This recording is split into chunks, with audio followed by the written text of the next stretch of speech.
Selamat sore Tribuners, Anda sedang menyaksikan live update Tribunnews bersama saya Firdananda. Sore ini kan kami sajikan informasi terkini dan menarik untuk Anda yang dilaporkan secara langsung oleh reporter kami di lapangan. Dan inilah live update selengkapnya. Kita ke berita pertama, Saudara. Rombongan keluarga asal Kabupaten Majalengka terlibat kecelakaan di Blok Pasir Haur Simpar Panjalu di Kabupaten Ciamis pada Minggu 31 Januari sekitar pukul 9 pagi. Mobil yang ditumpangi rombongan keluarga itu masuk ke jurang sedalam 25 meter yang diduga akibat remblong. Dari 13 orang yang berada di dalam mobil, 2 diantaranya meninggal dunia. Informasi lebih lengkapnya akan disampaikan oleh rekan jurnalis kami dari Tribun Cirebon, ada Eki Yulianto. Halo Eki.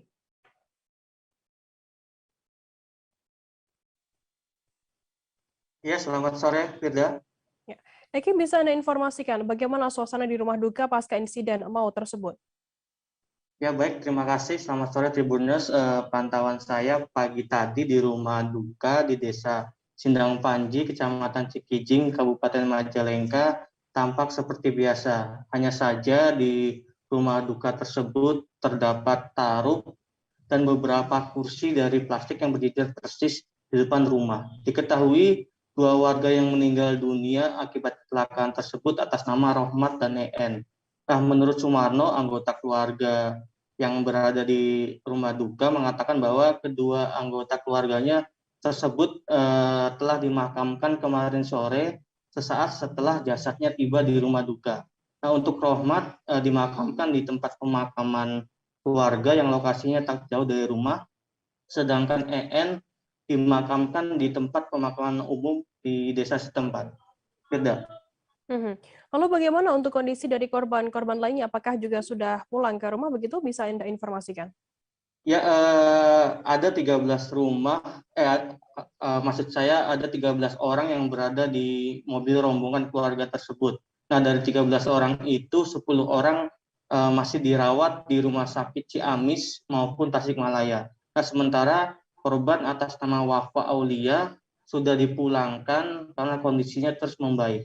Nah, menurut anggota keluarga tersebut, Sumarno, bahwa dari seluruh korban itu, korban atas nama Nawaf mengalami luka yang cukup parah. Bahkan Nawaf direncanakan akan dirujuk ke rumah sakit di Bandung.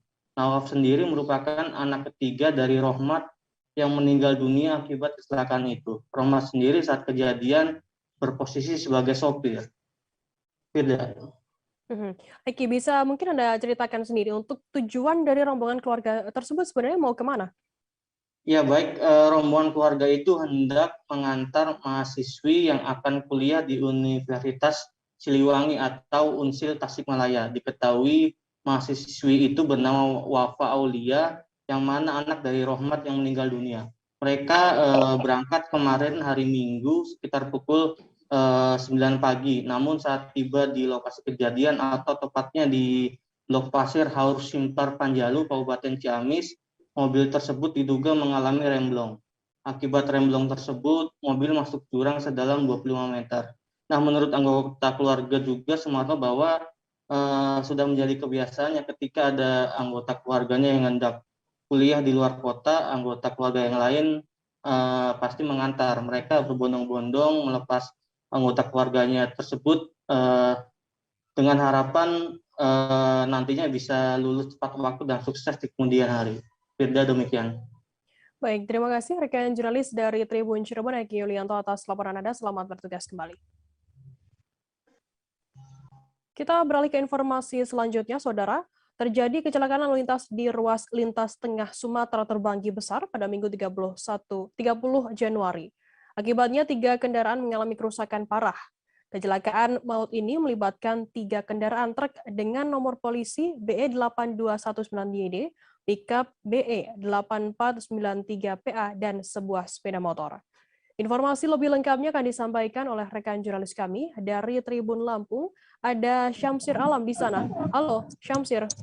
Halo, selamat sore. Ya, Syamsir, bisa Anda informasikan bagaimana untuk kronologi kecelakaan tersebut terjadi? Oke, Kang Fida, terkait laka lantas atau kecelakaan lalu lintas di ruas lintas tengah Sumatera di Kecamatan Terbanggi Besar, itu terjadi sekitar pukul 8 waktu Indonesia bagian Barat, di mana kendaraan L300 ini dikendarai oleh Gilang warga Lampung Timur itu oleng dan masuk ke sebelah kanan atau ke arus yang berlawanan sehingga menabrak kendaraan truk yang dikendarai oleh Ahmad warga Natar. Seperti itu, bukan tidak untuk kronologisnya. Sejauh ini berapa jumlah kendaraan yang terlibat kecelakaan? Kabarnya ada 3, apakah memang betul? Ya sejauh ini dari Satlantas Polres Lampung Tengah juga mengkonfirmasi bahwa kecelakaan lalu lintas tersebut melibatkan 3 kendaraan, di mana kendaraan L300 yang bermula awalnya dari arah Kota Bumi menuju Bandar Jaya mengantuk setelah lewat jembatan Terbanggi Besar, sehingga oleng dan masuk sebelah kanan dari arah Kota Bumi sehingga menumbur truk yang melintas persis di depannya berlawanan arah. Kemudian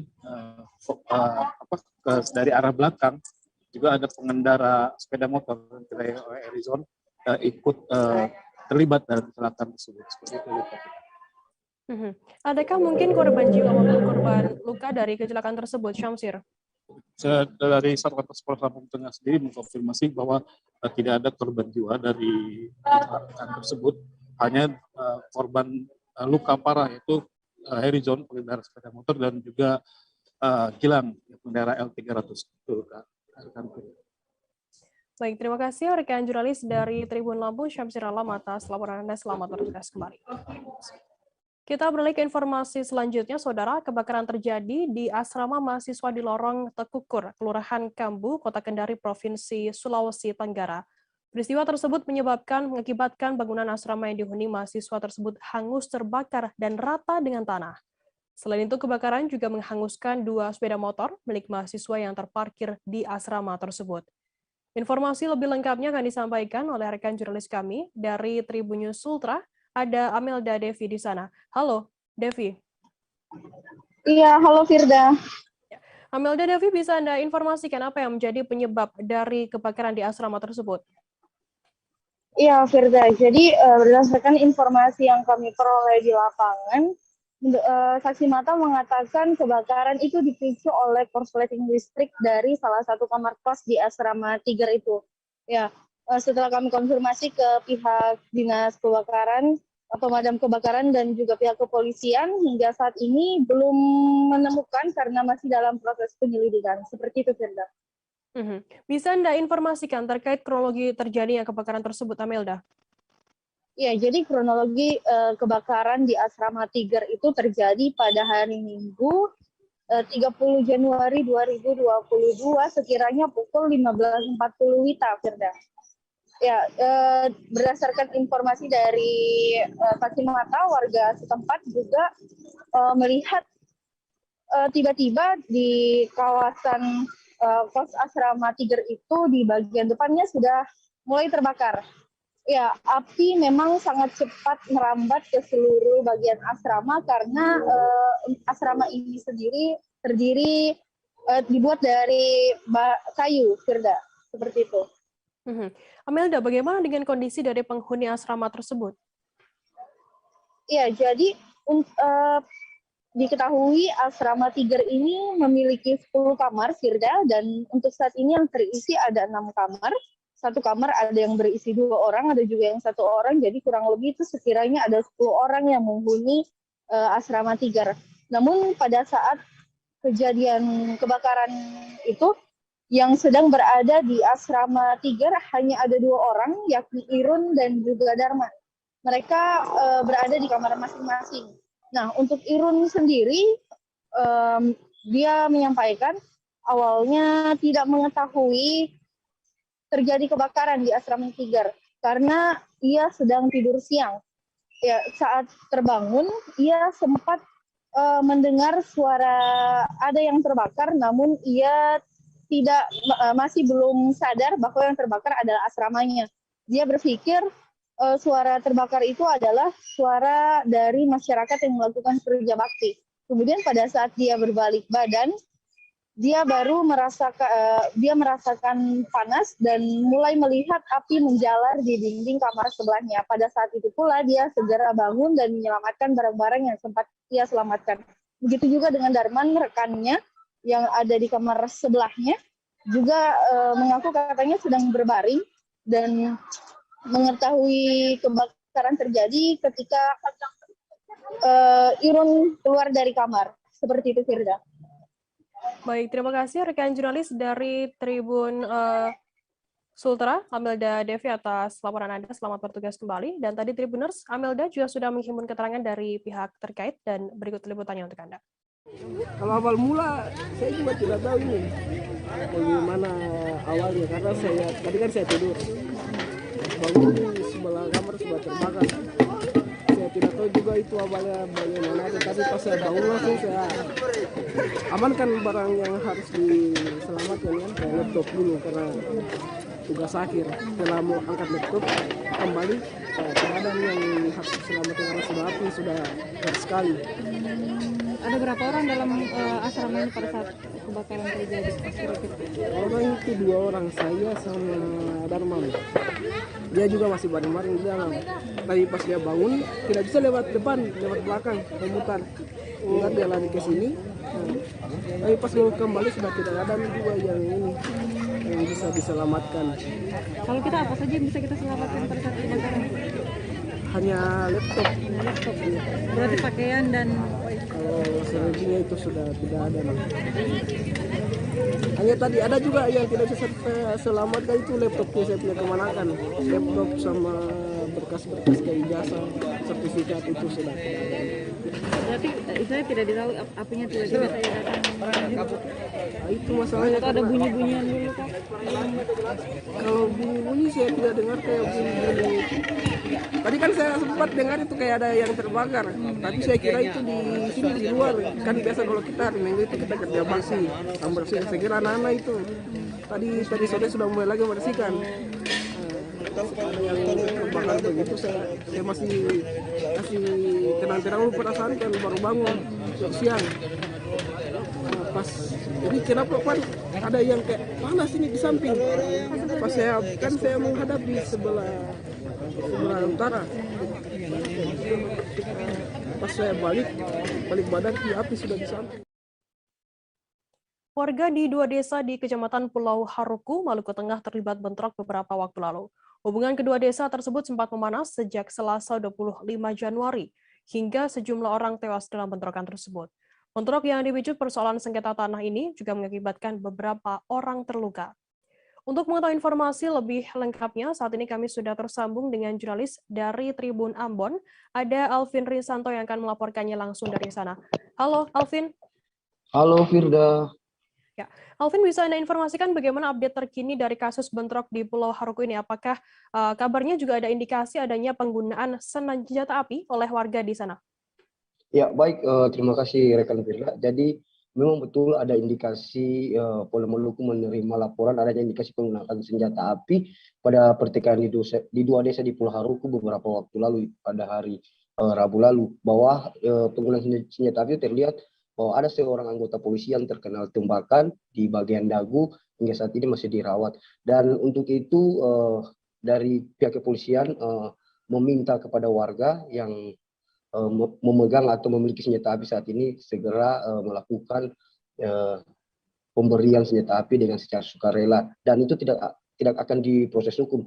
Tapi kalau tidak masyarakat tidak memberikan senjata api dan pada saat polisi melakukan razia kepada masyarakat desa tersebut tidak dan menemukan senjata api, maka masyarakat akan diproses secara hukum nantinya. Untuk itu dia berharap pihak kepolisian berharap dalam hal ini Kapolda dalam melalui juru bicaranya Kabid Humas bahwa masyarakat diminta kooperatif untuk memberikan senjata api apabila memiliki. Begitu rekan Firda. Berarti betul ya ada kabar bahwa indikasi ini memang betul sudah dikonfirmasi oleh pihak kepolisian. Kemudian bagaimana hasil dari pemeriksaan? Apakah ada polisi sudah mengantongi nama-nama dari pelaku yang memicu konflik di sana? Ya, baik.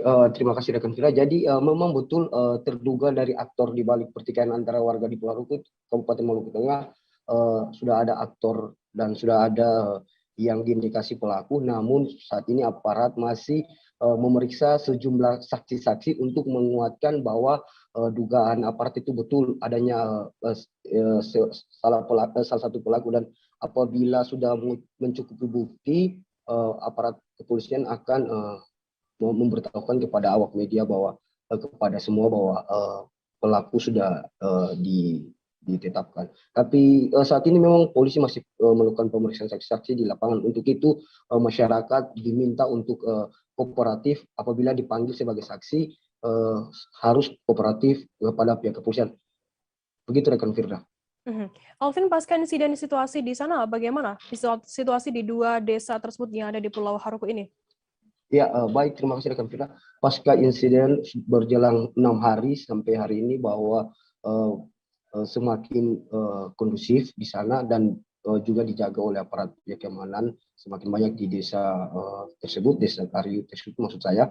Namun pihak keamanan ini selain menjaga desa itu, pihak keamanan juga membantu warga ya untuk membersihkan puing-puing. Memang tidak ada warga dalam, tapi mungkin memang tidak ada warga di bagian dalam desa Karyu karena sudah mengungsi dia baru, tapi pihak keamanan dengan sendirinya membersihkan puing-puing rumah mereka, dan sudah tercatat ada 211 rumah yang rusak dan 111 rumah lagi yang tidak rusak. Begitu rekan Firda. Baik, terima kasih rekan jurnalis dari Tribun Ambon, Alvin Desanto atas laporan Anda. Selamat bertugas kembali. Dan tadi Tribuners, Alvin juga sudah menghimpun keterangan dari Emrum Ohoirat, Kabid Humas Polda Maluku. Berikut liputannya untuk Anda. Saat ini ada juga dari Krimum Polda Maluku dan juga ada dari Polresta, Kasat Serse juga ada di TKP.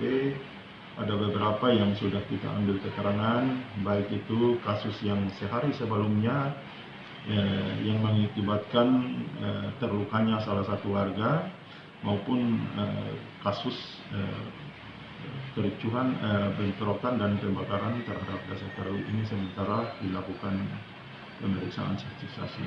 Sekali lagi saya berharap kepada masyarakat agar kooperatif dan ikut membantu Polri dalam mengungkap kasus tersebut dengan jalan apabila dipanggil atau dibutuhkan untuk memberikan kesaksian, agar datang dan memberikan kesaksian tersebut. Tapi sudah ada Pak ya, titik terangnya Pak ya? Sudah ada titik terang khususnya terkait dengan kasus penganiayaan pada sehari sebelumnya yang mengakibatkan salah satu warga yang mengalami luka-luka. Keterangan dan sudah muncul ada nama, dan ini kita berharap agar dalam waktu dekat Polri bisa mengungkap dan mengumumkan kepada masyarakat. Tribuners, selesai jeda kami akan kembali dengan informasi menarik lainnya, tetaplah di Live Update. Oke, apa kabar Bang Arif di sini dengan strateginya?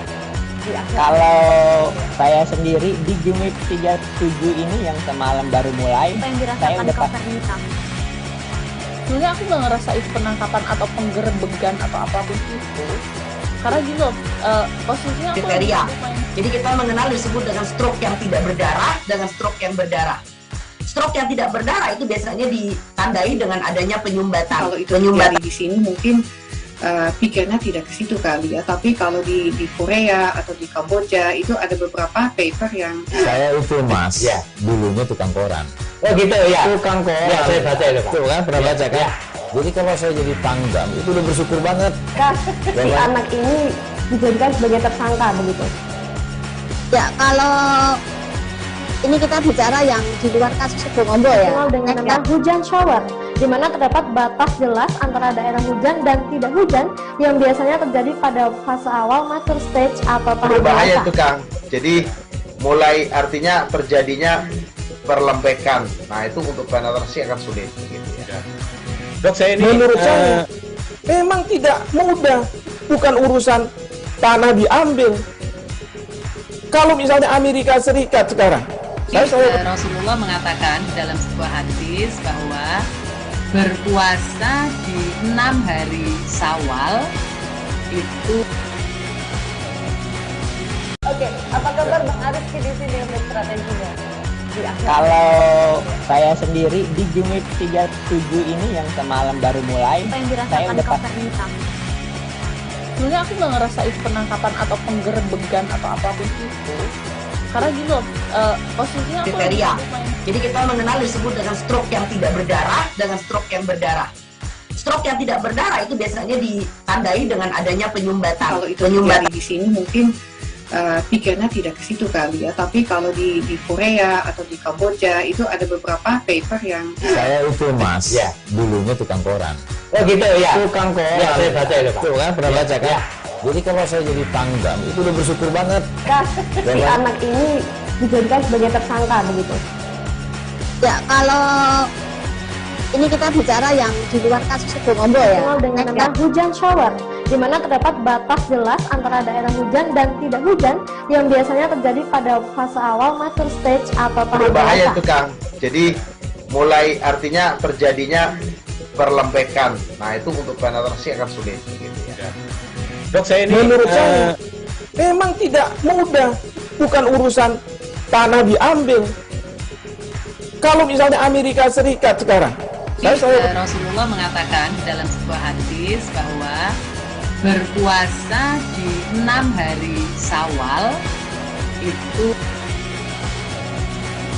Oke, apa kabar Bang Arif di sini untuk strateginya? Kalau saya sendiri di Jumip 37 ini yang semalam baru mulai, Apa yang saya dirasakan udah Kak Fernita? sebenarnya aku nggak ngerasain penangkapan atau penggerebegan atau apapun itu. Karena gini loh, posisinya aku kriteria. Jadi kita mengenal disebut dengan stroke yang tidak berdarah dengan stroke yang berdarah. Stroke yang tidak berdarah itu biasanya ditandai dengan adanya penyumbatan. kalau itu terjadi di sini mungkin pikirnya tidak ke situ kali ya. Tapi kalau di Korea atau di Kamboja itu ada beberapa paper yang Saya itu Mas, dulunya tukang koran. Oh gitu ya. Tukang koran. Ya, saya baca itu Pak. Tuh kan, pernah baca kan? Ya. Jadi kalau saya jadi tanggam, itu udah bersyukur banget. Kak, si anak ini dijadikan sebagai tersangka begitu. Ya, kalau ini kita bicara yang di luar kasus Sibolombo ya. Dikenal dengan nama hujan shower, di mana terdapat batas jelas antara daerah hujan dan tidak hujan yang biasanya terjadi pada fase awal mature stage atau tahap Berbahaya dewasa. itu Kang. Jadi mulai artinya terjadinya perlembekan. Nah itu untuk penetrasi akan sulit. Gitu ya. Dok, saya ini menurut saya memang tidak mudah, bukan urusan tanah diambil. Kalau misalnya Amerika Serikat sekarang, Rasulullah mengatakan dalam sebuah hadis bahwa berpuasa di 6 hari Syawal itu. Oke, apa kabar Bang Arif di sini untuk strateginya? Kalau saya sendiri di Jumip 37 ini yang semalam baru mulai, Apa yang saya dirasakan udah Kak Fernita? sebenarnya aku nggak ngerasain penangkapan atau penggerebegan atau apapun itu. Karena gini loh, posisinya aku kriteria. Jadi kita mengenal disebut dengan stroke yang tidak berdarah dengan stroke yang berdarah. Stroke yang tidak berdarah itu biasanya ditandai dengan adanya penyumbatan. kalau itu terjadi di sini mungkin pikirnya tidak ke situ kali ya. Tapi kalau di Korea atau di Kamboja itu ada beberapa paper yang Saya itu Mas, dulunya tukang koran. Oh gitu ya. Tukang koran. Ya, saya baca itu Pak. Tuh kan, pernah baca kan? Ya. Jadi kalau saya jadi tanggam, itu udah bersyukur banget. Kak, si anak ini dijadikan sebagai tersangka begitu. Ya, kalau ini kita bicara yang di luar kasus Sibolombo ya. Dikenal dengan nama hujan shower, di mana terdapat batas jelas antara daerah hujan dan tidak hujan yang biasanya terjadi pada fase awal mature stage atau tahap Berbahaya dewasa. itu Kang.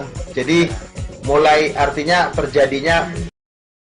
Terima kasih Anda masih bersama kami di Live Update. Kita beralih ke informasi selanjutnya, Saudara. Puluhan massa dari perwakilan warga desa Pandahan dan Sungai Rutas menggelar aksi penyampaian aspirasi di Jalan Hauling PT Hasnur Citra Terpadu atau HCT pada Senin 31 Januari hari ini.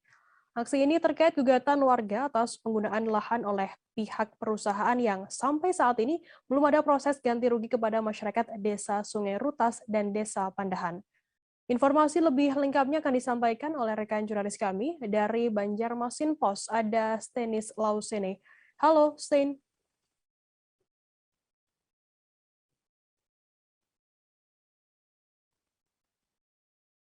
Halo, rekan Sten.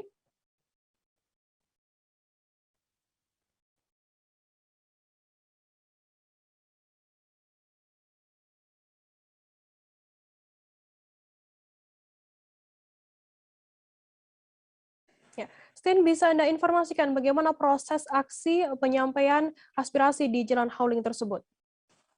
Baik, Firda dan Tribuners, dapat saya sampaikan dari Kabupaten Tapin laporan terkait aksi dari puluhan massa yang tergabung dari dua desa, yaitu Desa Pandahan dan juga desa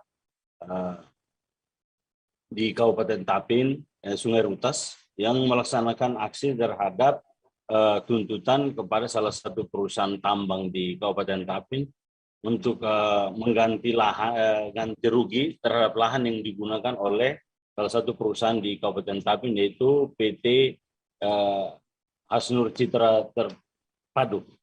Seperti itu, Firda. Apa tuntutan dari warga yang disampaikan saat aksi tersebut? Tuntutan dari warga tersebut itu tidak lain adalah menuntut pihak perusahaan untuk mengganti rugi lahan yang digunakan oleh perusahaan, karena sampai saat ini sudah dijanjikan oleh pihak perusahaan untuk menggantikan lahan tersebut, mengganti rugi lahan tersebut, tapi sampai sekarang belum ada realisasi dari pihak perusahaan. Kemudian bagaimana saat ini, apakah sudah ada respons terkait adanya aksi yang dilakukan oleh warga tersebut dari pihak perusahaan sendiri? Informasi kami himpun di lapangan tadi, memang aksi berjalan kurang lebih 1 jam dan cukup aman dan kondusif karena gugatan dari massa ini langsung diterima oleh pihak perusahaan dan perwakilan dari pihak perusahaan itu berada di lokasi, sehingga apa yang disampaikan terkait dengan tuntutan massa itu langsung diterima dan ke depan akan disampaikan langsung ke pihak manajemen di atas perusahaan. Seperti itu, Firda. Stin, bagaimana untuk proses selanjutnya setelah sudah diterimanya tuntutan-tuntutan tersebut oleh pihak perusahaan sendiri? Sesudah ini memang kasus ini sebetulnya masih dalam proses penyelidikan di Satuan Reskrim di Polres Tapin, sehingga memang informasi yang kami peroleh dari warga, lanjutan dari kasus ini, mereka semua itu akan mengawal kasus ini, khususnya proses penyelidikan yang sementara berlangsung ditangani oleh Polres Tapin. Seperti itu, Firda. Baik, terima kasih rekan jurnalis dari Banjarmasin Post, Tenis Lausene, atas laporan Anda. Dan tadi Tribuners, Stin juga sudah menghimpun keterangan dari Kompol Faisal Amri Nasution, Kabag Ops Polres Tapin. Berikut liputannya untuk Anda. Siang hari ini kami dari Polres Tapin melaksanakan kegiatan penyampaian aspirasi dari perwakilan masyarakat Desa Pandahan dan dari Desa Sungai Rutas terkait adanya klaim dari masyarakat bahwa lahan di kilometer 8 Jalan Hauling PT Hasnur itu merupakan milik mereka. Nah, hari ini penyampaian aspirasi sudah dilakukan dan sudah langsung diterima dan didengarkan oleh pihak dari perusahaan ACT. Dan kemudian kegiatan ini juga sudah dalam proses penyelidikan di Polres Tapin. Selanjutnya setelah penyelidikan apa nih, Pak? Ya, untuk proses selanjutnya kita masih menunggu proses penyelidikan. Tentunya nanti pihak-pihak yang terlibat akan dipanggil oleh Satreskrim untuk masing-masing nanti dapat diklarifikasi terkait dengan bukti dukung, surat menyurat terkait dengan kepemilikan tanah dan lain-lain. Alhamdulillah untuk pelaksanaan pengamanan kita hari ini, masyarakat beserta kepala desa cukup kooperatif dalam menyampaikan aspirasi, sangat damai, dan mereka patut kita apresiasi karena masyarakat kita sudah patuh hukum dan mengetahui aturan-aturan terkait dengan cara-cara penyampaian aspirasi. Ini sampai jam berapa nih, Komandan?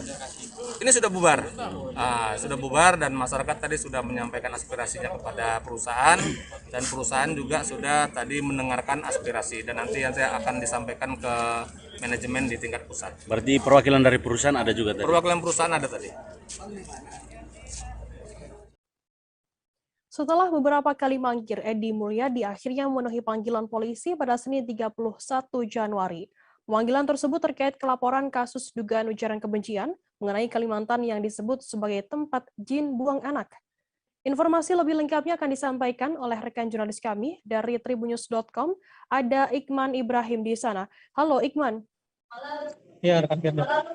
Ya, Iqman, bisa Anda informasikan bagaimana pantauan ada di lapangan saat Edi ini diperiksa di Baris Krim Polri?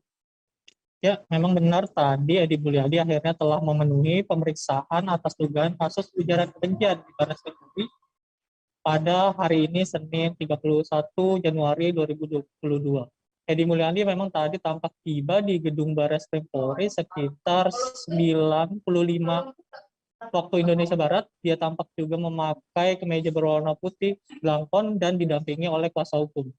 Di hadapan awak media, memang tadi Edi Mulyadi kembali menyampaikan permohonan maaf kepada masyarakat hingga suku di Kalimantan yang tersinggung atas ucapannya. Edi juga menyampaikan bahwa Kalimantan, maksud saya, bukanlah musuhnya. Namun demikian, Edi juga tadi tetap menegaskan dirinya tetap menolak rencana pemindahan ibu kota negara ke Kalimantan. Menurutnya, uang tersebut bisa digunakan untuk kepentingan lain. Demikian, Firda. Iqman, persiapan apa yang dibawa oleh Edi sendiri dan kuasa hukumnya saat diperiksa di Baris Krim Mabes Polri? Ya, memang tadi Edi mengaku bahwa dirinya telah mempersiapkan dan membawa pakaian begitu saat pemeriksaan, menjalani pemeriksaan di Baris Krim Polri. Hal itu untuk mengantisipasi jika nantinya akan ditahan usai diperiksa penyidik. Adapun tadi Edi Mulyadi juga sempat menunjukkan membawa kantong berwarna kuning gitu berisikan pakaian. Kantong itu juga tadi ditunjukkan kepada awak media bahwa dia membawa pakaian itu untuk bersiap-siap untuk mengantisipasi jika nantinya ditahan. Karena berdasarkan informasi yang dia dapat, Edi Mulyadi mengaku memang dirinya akan langsung ditahan usai diperiksa. Menurutnya kasus yang menjeratnya bukanlah hanya kasus persoalan hukum saja, melainkan juga merupakan kasus yang bernuansa politis. Demikian, Firda. Tidak hanya soal ujaran kebencian saja, ternyata juga ada kasus mengenai politik begitu ya. Terlanjut kemudian pesan apa lagi yang disampaikan oleh Edi sendiri sebelum menjalani pemeriksaan di sana? Ya, memang tadi Edi Mulyadi juga mengungkapkan bahwa sempat ada pihak yang sengaja membidik dirinya agar ditahan terkait kasus ujaran kebencian tersebut. Namun dia tidak menjelaskan atau menunjuk siapapun pihak yang tengah membidiknya. Edi menyatakan bahwa pihak yang membidiknya agar ditahan tidak suka karena dirinya kerap kritis terhadap kegiatannya di sosial media. Jadi kemudian mencontohkan berbagai kritik yang kerap disampaikannya di sosial media, mulai dari kritik mengenai Omnibus Law sampai dengan revisi Undang-Undang KPK. Demikian, Firda. Baik, terima kasih rekan jurnalis dari tribunnews.com Iqman Ibrahim atas laporan Anda. Dan tadi Tribuners, Iqman juga sudah menghimpun keterangan dari Edi Mulyadi. Berikut wawancaranya untuk Anda. Saya kembali minta maaf. Saya nggak mau bilang ini ungkapan atau bukan, saya kembali minta maaf sedalam-dalamnya, sebesar-besarnya. Oke. Yang kedua, saya tetap menolak IKN. Oke. Kenapa? Karena ikan banyak kajian itu ya. Kalau penting misalnya tidak tepat waktunya. Duit yang segitu banyaknya harusnya buat mensejahterakan rakyat, buat pembangunan ekonomi nasional, buat memompa ekonomi dalam negeri, bukan untuk membangun. Yang coba ingat ya, yang ada yangnya nih. Kita kemarin baru baca Bank Dunia menegur Bank Indonesia, tidak boleh lagi beri surat utang, tidak boleh lagi beli surat utang yang diterbitkan pemerintah. Ini artinya pembiayaan IKN nanti akan kembali bermasalah dan potensi mangkraknya luar biasa gedenya. Yang kedua, yang ketiga, IKN ini akan memperparah ekologi di Kalimantan, ya, yang sekarang udah rusak, tambah rusak. Dan dengan konsesi-konsesi tanah-tanah yang dimiliki oleh para oligarki itu, mereka nanti akan dapat kompensasi dari lahan-lahan yang mereka dapat, yang mereka punya. Udah gitu, mereka akan dibebaskan dari kewajiban merehabilitasi lahan-lahan yang mereka rusak. Yang bekas galian tambang, yang anak-anak banyak yang tenggelam, ada 36 atau berapa itu angkanya ya. Dan yang ketiga, saya mohon maaf banget ya, selama puluhan tahun Kalimantan itu dieksploitasi habis-habisan. Sudah berapa miliar ton tahu itu batu bara diangkut. Sudah berapa juta hektar tahu itu hutan-hutan ditebas, diangkut. Sudah berapa ribu atau juta hektar juga lahan-lahan milik adat dirampas. Ya, gasnya, belum kayak macam-macamnya. Seharusnya Pengadilan Tindak Pidana Korupsi pada Pengadilan Negeri Jakarta Pusat hari ini Senin 31 Januari menggelar sidang pembacaan pleidoy atau nota pembelaan dari terdakwa mantan Wakil Ketua DPR RI Aziz Syamsuddin dalam perkara dugaan penyuapan ex-penyidik KPK. Dalam perkara ini Aziz Syamsuddin didakwa memberi suap total senilai 3,619 miliar rupiah dengan rincian 3.099 miliar rupiah dan $36.000 Amerika Serikat kepada ex-penyidik KPK asal Polri Stefanus Robin Patuju dan advokat Maskur Husin. Informasi lebih lengkapnya akan disampaikan oleh rekan jurnalis kami dari Tribunnews.com, ada Danang Triatmojo di sana. Halo, Danang. Halo, Firda. Ya, Danang, bisa Anda informasikan apakah memang benar Aziz Syamsuddin sempat menangis saat membacakan pleidoynya? Ya, mengawali pembacaan pleidoynya, Aziz Syamsuddin curhat kerap di pelonco saat masih kecil. Ia menceritakan kisahnya sambil menangis. Adapun tindakan perundungan yang menimpa Aziz karena kerap berpindah-pindah berpindah-pindah tempat tinggal mengikuti tugas dinas ayahnya yang bekerja sebagai pegawai negeri di salah satu bank pemerintah. Ia menyebut masa kecilnya dihabiskan untuk tinggal di berbagai daerah seperti Singkawang, Kalimantan Barat, Jember, Jawa Timur, Padang, Sumatera Barat, hingga berakhir di Jakarta. Saat tinggal di berbagai daerah tersebut, Aziz mengaku dirundung oleh teman sebayanya karena tak bisa berbahasa daerah setempat. Ia menyebut juga harus tinggal di rumah susun di kawasan Tanah Abang, Jakarta, usai ayahnya pensiun dan merasakan kerasnya kehidupan di DKI Jakarta. Demikian, Firda. Lalu apa saja isi pleidoy dari Aziz Syamsuddin sendiri terkait adanya kasus suap yang menjeratnya? Ya, terkait pembelaan perkara suap, Aziz Syamsuddin menegaskan bahwa dirinya tak berniat sedikit pun memberi suap kepada penyidik KPK AKP Stefanus Robin Patuju. Sebab ia tahu kalau Robin tidak punya kapasitas dan kemampuan apapun untuk membantu dirinya sebagaimana tuduhan jaksa penuntut umum. Dalam pleidoynya juga, Aziz Syamsuddin mengatakan jika hakim menjatuhkan putusan bebas kepadanya, ia berjanji dan berkomitmen untuk tidak lagi masuk ke dunia perpolitikan di Indonesia. Aziz lebih memilih untuk kembali menjadi dosen atau advokat agar berkontribusi pada kegiatan sosial masyarakat. Demikian. Apakah memang benar tadi anggota Komisi 11 DPR RI Masinton Pasaribu juga menemui Aziz di Pengadilan Tipikor ini?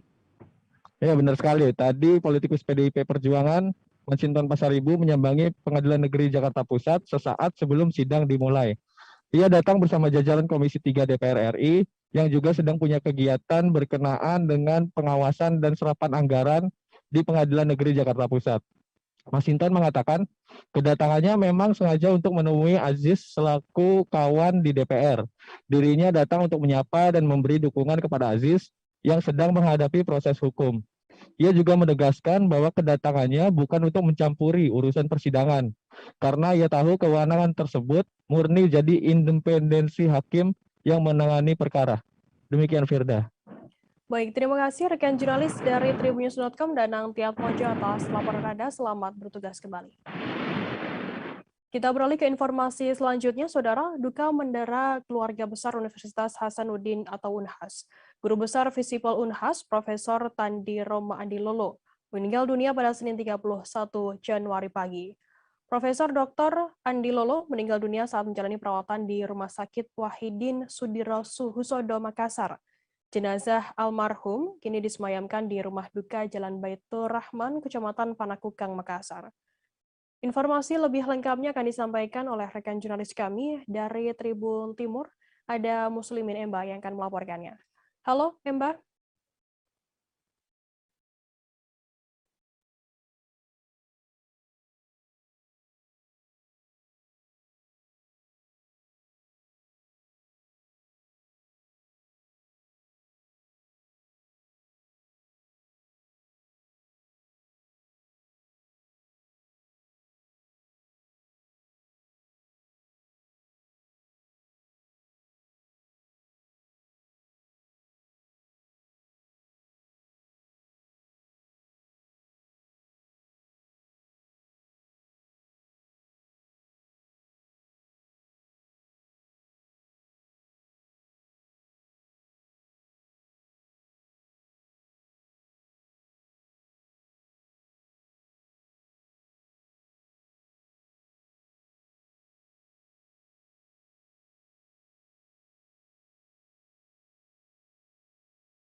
Duka mendera keluarga besar Universitas Hasanuddin atau Unhas.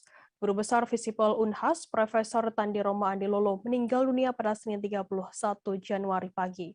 Profesor Dr. Andilolo meninggal dunia saat menjalani perawatan di Rumah Sakit Wahidin Sudirohusodo, Makassar.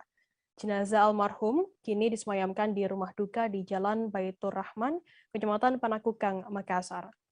Informasi lebih lengkapnya akan disampaikan oleh rekan jurnalis kami dari Tribun Timur, ada Muslimin Emba. Halo, Emba. Ya, Firda.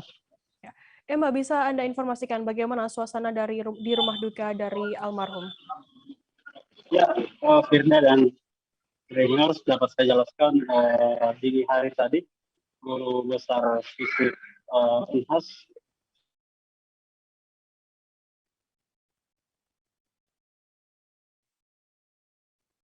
Halo rekan Emba.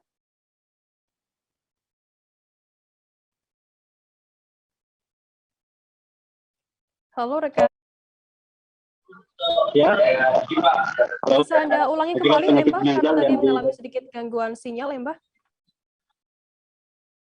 Ya, Firda, dapat saya jelaskan Guru Besar dari Fisip Unhas, Prof. Dr.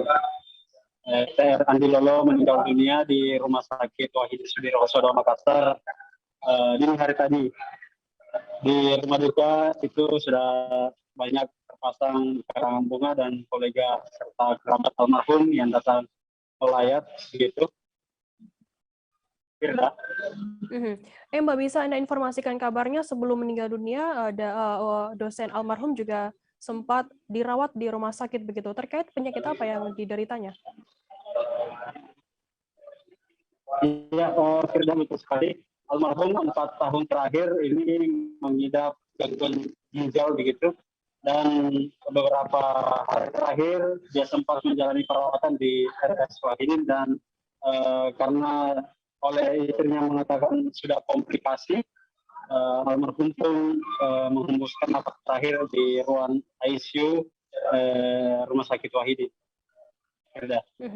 Mbak, mungkin bisa Anda informasikan sedikit mengenai tokoh dari almarhum sendiri di mata keluarga dan juga di mata personel di Unhas sendiri.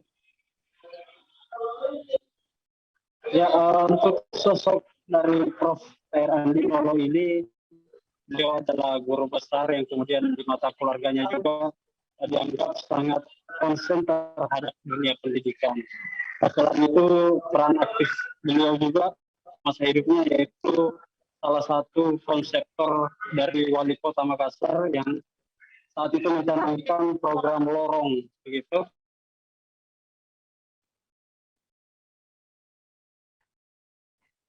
Baik, terima kasih rekan jurnalis dari Tribun Timur, Emba, atas laporan Anda. Dan tadi Tribuners, Emba juga sudah menghimpun keterangan dari Dr. Margareta Andilolo. Berikut liputannya untuk Anda.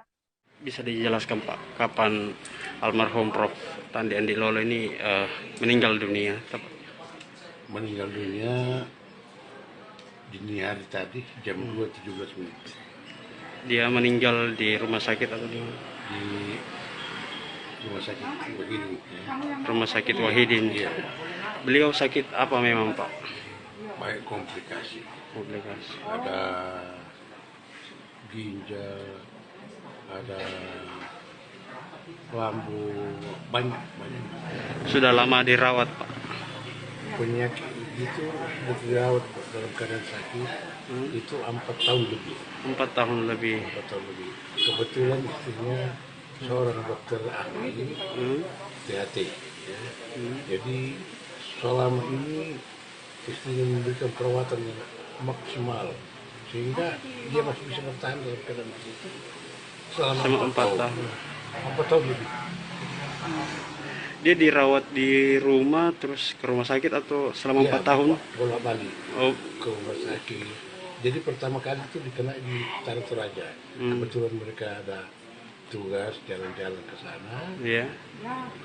Kena di rumah sakit Fatima, kena sakit, dimasukkan di rumah sakit Fatima Makale, kemudian besoknya itu langsung dirujuk ke Makassar. Pak, prosesi pemakaman rencananya seperti apa, Pak? Ya seperti biasa, tetapi dari pihak istrinya sudah menegaskan bahwa prosesi pemakaman dilaksanakan dalam bentuk ibadah kedukaan. Dia sakitnya itu ginjal kronis. Ginjal kronis. Ya. Sudah berapa lama di? Dia sudah 4 tahun.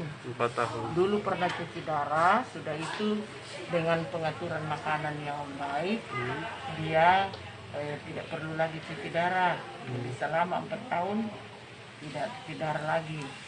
Nah, kemudian dia meninggalnya ini oleh karena dia punya namanya kadar HB turun, karena ginjal itu kan fungsinya untuk memproduksi sel-sel darah.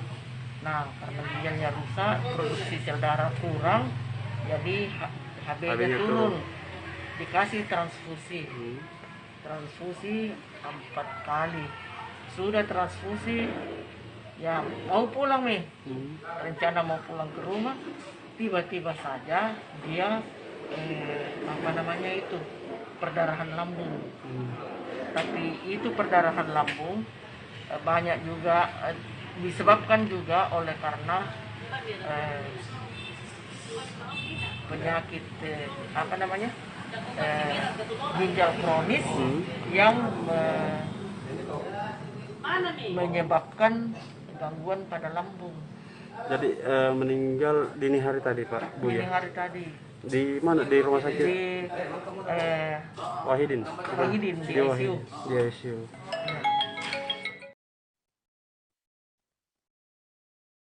Tribuners, seusai jeda kami akan kembali dengan informasi menarik lainnya. Tetaplah di Live AB. Oke, apa kabar Bang Aris di sini untuk strateginya? Kalau saya sendiri di Gimik 37 ini yang semalam baru mulai, saya udah sebenarnya aku nggak ngerasa itu penangkapan atau penggerebegan atau apapun itu, karena gini loh, posisinya aku kriteria. Jadi kita mengenal disebut dengan stroke yang tidak berdarah dengan stroke yang berdarah. Stroke yang tidak berdarah itu biasanya ditandai dengan adanya penyumbatan. Kalau itu terjadi di sini mungkin pikirnya tidak ke situ kali ya, tapi kalau di Korea atau di Kamboja itu ada beberapa paper yang saya itu Mas, dulunya tukang koran. Oh gitu ya. Tukang koran. Ya, saya baca itu, Pak. Tuh kan pernah baca kan? Ya. Jadi kalau saya jadi pangdam itu udah bersyukur banget. Si anak ini dijadikan sebagai tersangka begitu. Ya, kalau ini kita bicara yang di luar kasus Sebongombo ya. Dikenal dengan nama hujan shower, di mana terdapat batas jelas antara daerah hujan dan tidak hujan yang biasanya terjadi pada fase awal mature stage atau tahap berbahaya dewasa. itu Kang. Jadi mulai artinya terjadinya perlembekan. Nah itu untuk penetrasi akan sulit begitu ya. Dok, saya ini menurut saya memang tidak mudah, bukan urusan tanah diambil. Kalau misalnya Amerika Serikat sekarang, Rasulullah mengatakan dalam sebuah hadis bahwa berpuasa di 6 hari Syawal itu. Oke, apa kabar Bang Aris di sini untuk strateginya? Kalau saya sendiri di Gimik 37 ini yang semalam baru mulai, saya udah sebenarnya aku nggak ngerasa itu penangkapan atau penggerebegan atau apapun itu, karena gini loh, posisinya aku kriteria. Jadi kita mengenal disebut dengan stroke yang tidak berdarah dengan stroke yang berdarah. Stroke yang tidak berdarah itu biasanya ditandai dengan adanya penyumbatan. Kalau itu terjadi di sini mungkin pikirnya tidak ke situ kali ya, tapi kalau di Korea atau di Kamboja itu ada beberapa paper yang saya itu Mas, dulunya tukang koran. Oh gitu ya. Tukang koran. Ya, saya baca itu, Pak. Tuh kan pernah baca kan? Ya. Jadi kalau saya jadi pangdam itu udah bersyukur banget. Si anak ini dijadikan sebagai tersangka begitu.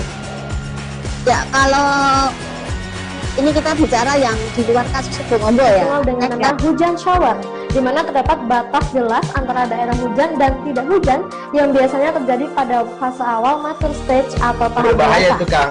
Jadi mulai artinya terjadinya perlembekan. Nah itu untuk penetrasi akan sulit begitu ya. Dok, saya ini menurut saya memang tidak mudah, bukan urusan tanah diambil. Kalau misalnya Amerika Serikat sekarang, Rasulullah mengatakan dalam sebuah hadis bahwa berpuasa di 6 hari Syawal itu. Oke, apa kabar Bang Arif di sini untuk strateginya? Kalau saya sendiri di Gimik 37 ini yang semalam baru mulai, saya udah sebenarnya aku nggak ngerasa itu penangkapan atau penggerebegan atau apapun itu, karena gini loh, posisinya aku kriteria. Jadi kita mengenal disebut dengan stroke yang tidak berdarah dengan stroke yang berdarah. Stroke yang tidak berdarah itu biasanya ditandai dengan adanya penyumbatan. Kalau itu terjadi di sini mungkin pikirnya tidak ke situ kali ya, tapi kalau di Korea atau di Kamboja itu ada beberapa paper yang saya itu Mas, ya, dulunya tukang koran. Oh gitu ya. Tukang koran. Ya, saya baca itu Pak. Tuh kan, pernah baca kan? Ya. Jadi kalau saya jadi Pangdam itu udah bersyukur banget. Si anak ini dijadikan sebagai tersangka begitu. Ya, kalau ini kita bicara yang di luar kasus Sebongombo ya. Dengan nama hujan shower, di mana terdapat batas jelas antara daerah hujan dan tidak hujan yang biasanya terjadi pada fase awal mature stage atau tahap berbahaya dewasa. itu Kang. Jadi mulai artinya terjadinya perlembekan. Nah itu untuk penetrasi akan sulit. Gitu, ya. Dok, saya ini Menurut saya memang tidak mudah, bukan urusan tanah diambil. Kalau misalnya Amerika Serikat sekarang, Rasulullah mengatakan dalam sebuah hadis bahwa berpuasa di 6 hari Syawal itu. Oke, apa kabar Bang Arif di sini untuk strateginya? Kalau saya sendiri di Gimik 37 ini yang semalam baru mulai, saya udah sebenarnya aku nggak ngerasa itu penangkapan atau penggerebegan atau apapun itu, karena gini loh, posisinya aku kriteria. Jadi kita mengenal disebut dengan stroke yang tidak berdarah dengan stroke yang berdarah. Stroke yang tidak berdarah itu biasanya ditandai dengan adanya penyumbatan. Kalau itu terjadi di sini mungkin pikirnya tidak ke situ kali ya, tapi kalau di Korea atau di Kamboja itu ada beberapa paper yang saya itu Mas, ya, dulunya tukang koran. Oh gitu ya. Tukang koran. Ya, saya baca itu Pak. Tuh kan, pernah baca kan? Ya. Jadi kalau saya jadi Pangdam itu udah bersyukur banget. Si anak ini dijadikan sebagai tersangka begitu. Ya, kalau ini kita bicara yang di luar kasus Sebongombo ya. Dengan nama hujan shower, di mana terdapat batas jelas antara daerah hujan dan tidak hujan yang biasanya terjadi pada fase awal mature stage atau tahap berbahaya dewasa. itu Kang. Jadi mulai artinya terjadinya perlembekan. Nah itu untuk penetrasi akan sulit. Gitu, ya. Dok, saya ini menurut saya memang tidak mudah, bukan urusan tanah diambil. Kalau misalnya Amerika Serikat sekarang, Rasulullah mengatakan dalam sebuah hadis bahwa berpuasa di 6 hari Syawal itu. Oke, apa kabar Bang Arif di sini untuk strateginya? Kalau saya sendiri di Gimik 37 ini yang semalam baru mulai, saya udah sebenarnya aku nggak ngerasa itu penangkapan atau penggerebegan atau apapun itu, karena gini loh, posisinya aku kriteria. Jadi kita mengenal disebut dengan stroke yang tidak berdarah dengan stroke yang berdarah. Stroke yang tidak berdarah itu biasanya ditandai dengan adanya penyumbatan. Kalau itu terjadi di sini mungkin pikirnya tidak ke situ kali ya, tapi kalau di Korea atau di Kamboja itu ada beberapa paper yang saya itu Mas, ya, dulunya tukang koran. Oh gitu ya. Tukang koran. Ya, saya baca itu Pak. Tuh kan, pernah baca kan? Ya. Jadi kalau saya jadi Pangdam itu udah bersyukur banget. Si anak ini dijadikan sebagai tersangka begitu.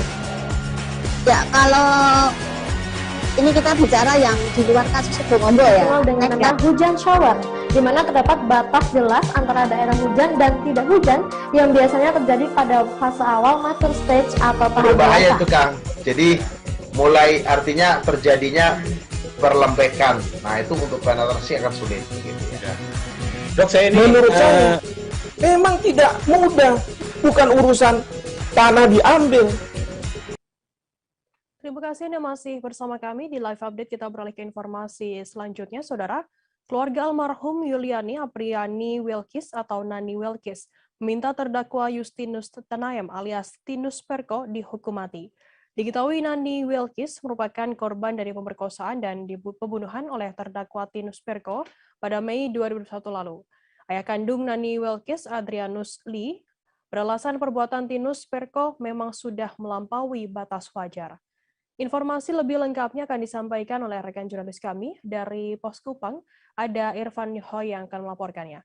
Halo Irfan. Halo Firda, selamat sore. Irfan, bisa Anda informasikan terkait dengan vonis Tinus Perko hari ini, bagaimana harapan dari pihak keluarga korban sendiri? Baik Firda dan Tribuners, untuk harapan terkait dengan vonis kepada terdakwa Justinus Tanaim alias Tinus Perko sendiri, pihak keluarga melalui ayah kandungnya Adrianus Lee, dia menyampaikan agar Tinus divonis dengan hukuman mati karena menurut dia tindakan dari Tinus itu tidak bisa ditolerir sebagai manusia. Demikian Firda. Sejauh ini bagaimana keterlibatan dari keluarga korban dalam persidangan Tinus Perko? Baik Firda, sampai dengan sejauh ini, sampai dengan sidang putusan hari ini, dari keluarga Nani Wilkis atau Pak Adrianus Lee sendiri baru sekali dihadirkan pada proses persidangan beberapa waktu lalu, tepatnya di tahun lalu ketika itu persidangan digelar di Pengadilan Negeri Oelamasi Kabupaten Kupang, Firda. Demikian. Bagaimana situasi persidangan vonis Tinus Perko? Apakah sudah ada putusan hakim sejauh ini?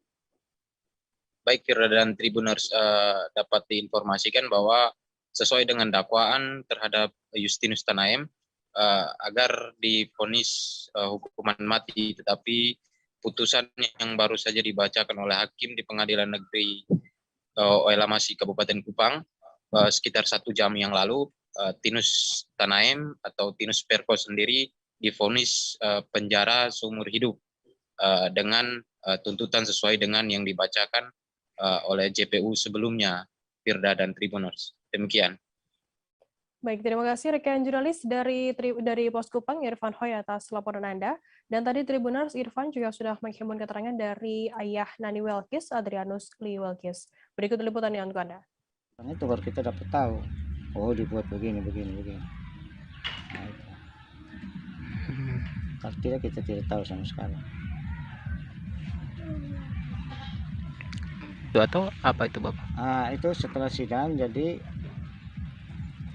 tanya anak itu punya pikirannya yang apa, jadi kasih tunjuk itu dan barang bukti apa, jadi saya sampaikan, jadi mereka kasih keluar itu juga barang bukti itu memang jelas itu anak saya punya. Jadi Bapak mau bawa pulang itu? Ya nanti saya kan habis sidang saya mau bawa pulang, soalnya mau kasih masuk di kuburan. Kalau tidak itu anak cari dia mau barang-barang lain. Kita mau ambil di mana? Bukan bawa pulang, mau buat apa?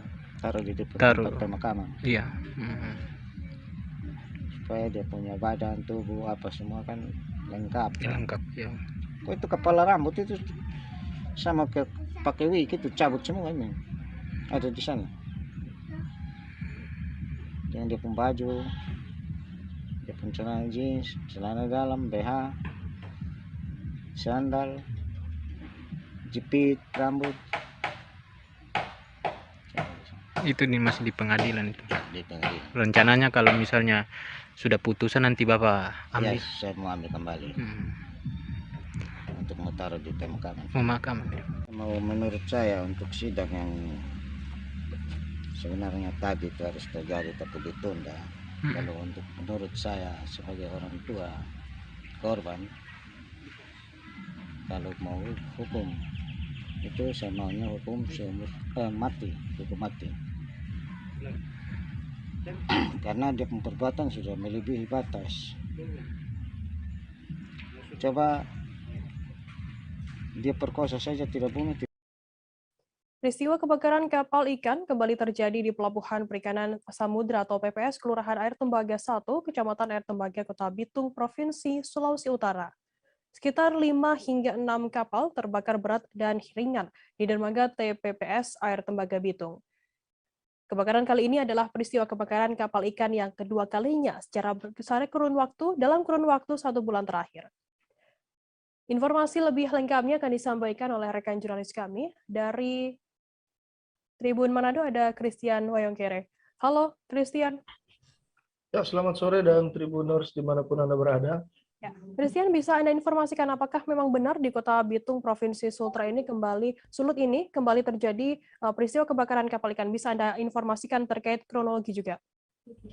Baik, jadi pada sekitar pukul 7:30 waktu Indonesia Tengah, kebakaran kapal ikan kembali terjadi di Kota Bitung, Provinsi Sulawesi Utara, dan tepat di lokasi yang sama dengan peristiwa kebakaran yang sama yang terjadi pada tanggal 14 Desember 2021 di Dermaga T, Pelabuhan Perikanan Samudra, PPS, Kelurahan Air Tembaga 1, Kecamatan Air Tembaga, Kota Bitung, menghanguskan sekitar 5-6 kapal ikan berbagai jenis, dan satu di antaranya dari 6 kapal yang terbakar hanya terbakar pada bagian haluan kapal.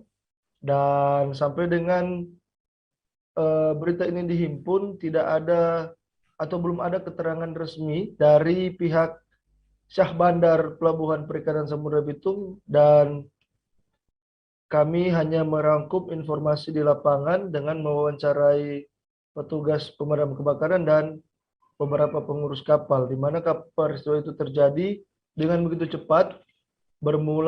Terinformasi api bermula dari satu di antara kapal yang sedang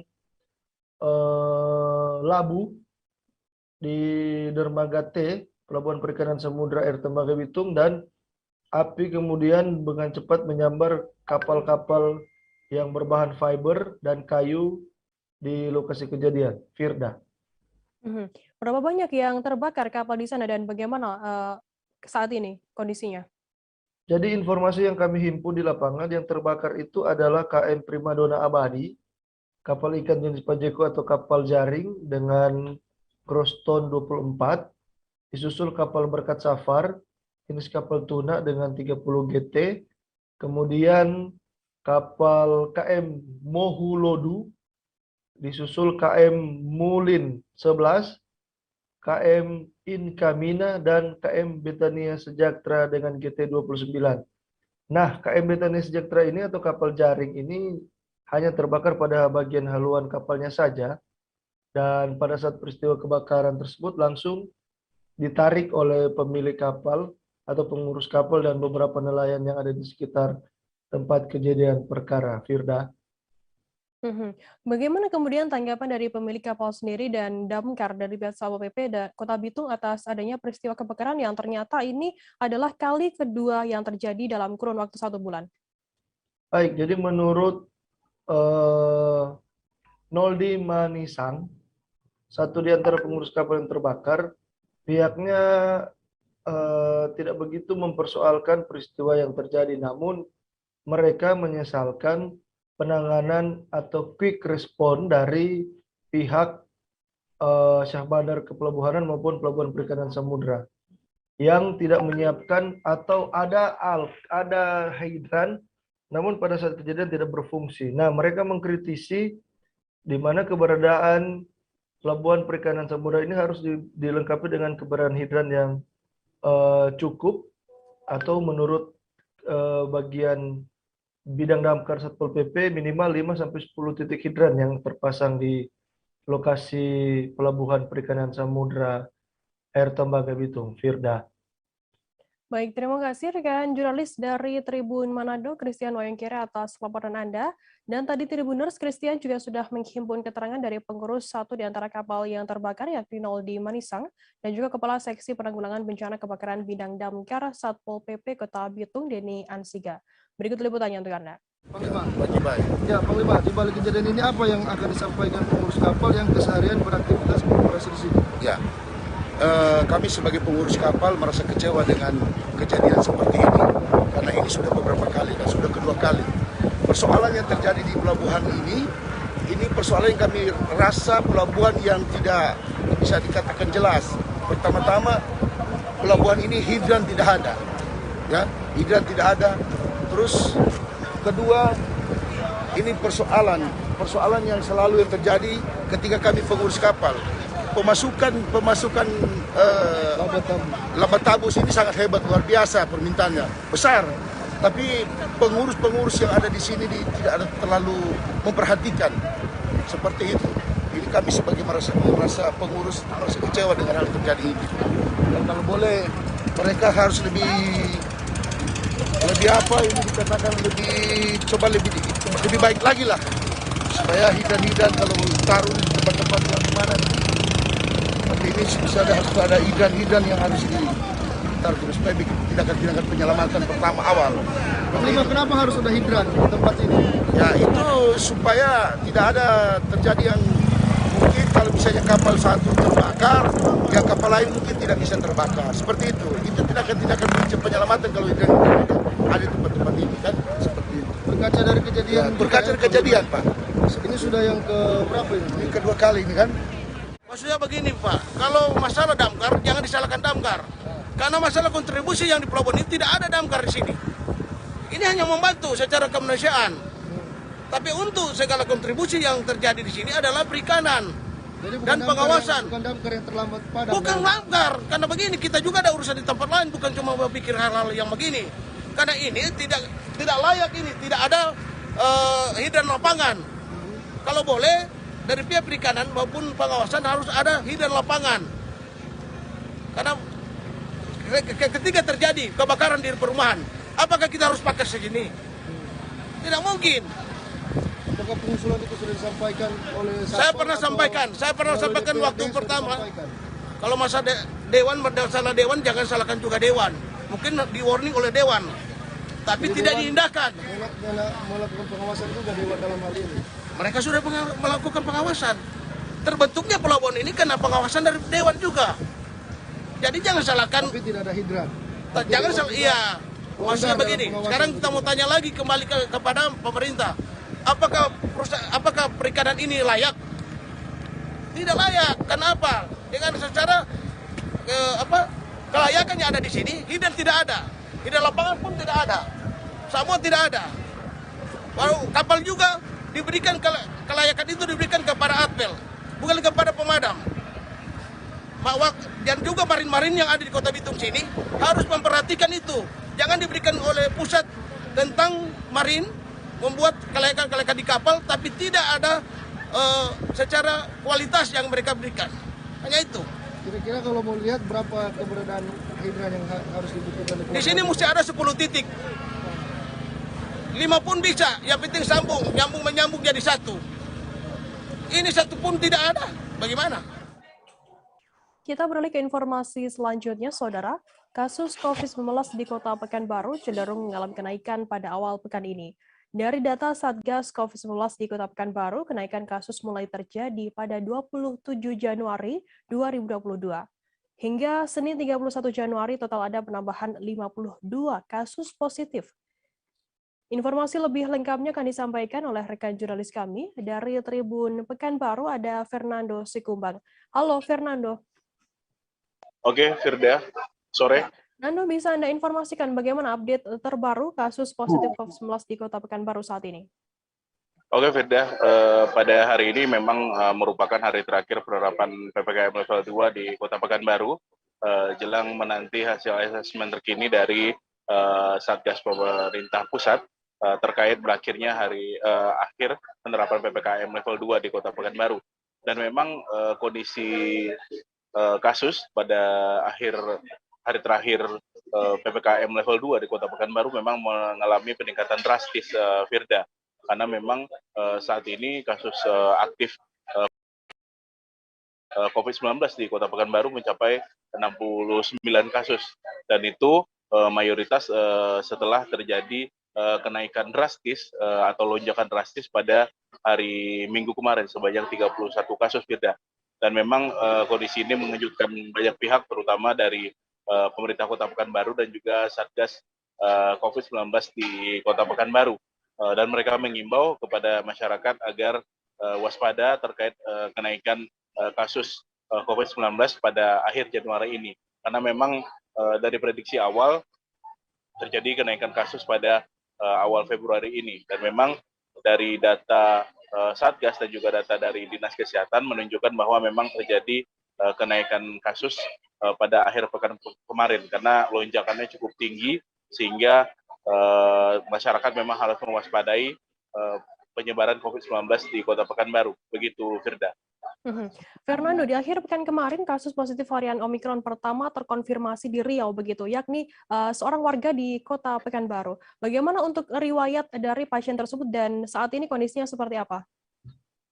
Oke, Firda, sebenarnya kasus tersebut merupakan Dinas Kesehatan Kota Pekanbaru sudah menampik bahwa kasus tersebut bukanlah kasus varian Omikron, namun merupakan probable Omikron atau kemungkinan Omikron, karena sampai saat ini memang belum ada data tertulis atau fakta tertulis yang memastikan bahwa pasien tersebut terindikasi terinfeksi varian Omikron, Firda. Karena memang dari tim Satgas dan juga Dinas Kesehatan Kota Pekanbaru sendiri sudah melakukan penelusuran terhadap kasus probable Omikron tersebut, Firda, pada hari Minggu kemarin. Total ada 11 orang yang menjalani swab test atau tes usap pada hari Minggu kemarin, Firda. Dan 11 orang itu adalah satu diantaranya merupakan pasien yang probable Omikron, kemudian 10 orang lagi merupakan kontak erat dari pasien tersebut yang merupakan adalah keluarga dari pasien tersebut, Firda. Dan hasilnya tadi memang sudah disampaikan oleh pihak Dinas Kesehatan Kota Pekanbaru bahwa hasil swab test yang dilakukan terhadap pasien probable Omikron tersebut, Dinas Kesehatan mendapat hasilnya bahwa pasien tersebut hasilnya negatif, sehingga pasien probable Omikron yang sudah menjalani isolasi selama beberapa hari tersebut saat ini sudah bisa menjalani aktivitas seperti biasa, namun memang harus dilakukan pemantauan kesehatannya selama beberapa hari ini, Firda. Karena memang dalam kondisi saat ini pasien tersebut harus dalam pantauan, apalagi pihak Dinas Kesehatan masih menunggu hasil dari pemeriksaan dari Litbangkes untuk memastikan bahwa pasien tersebut bukan atau belum terinfeksi dari varian Omikron, dan dilakukan penelusuran lebih lanjut terhadap keluarga. Baru 10 orang keluarga yang dilakukan pemeriksaan kontak erat lewat tes usap, karena memang Dinas Kesehatan masih fokus untuk menelusuri dari keluarga saja. Dan hasil dari 10 orang tersebut, memang ada 1 orang yang hasilnya masih meragukan, sehingga harus dilakukan tes ulang dalam hari ini, Firda.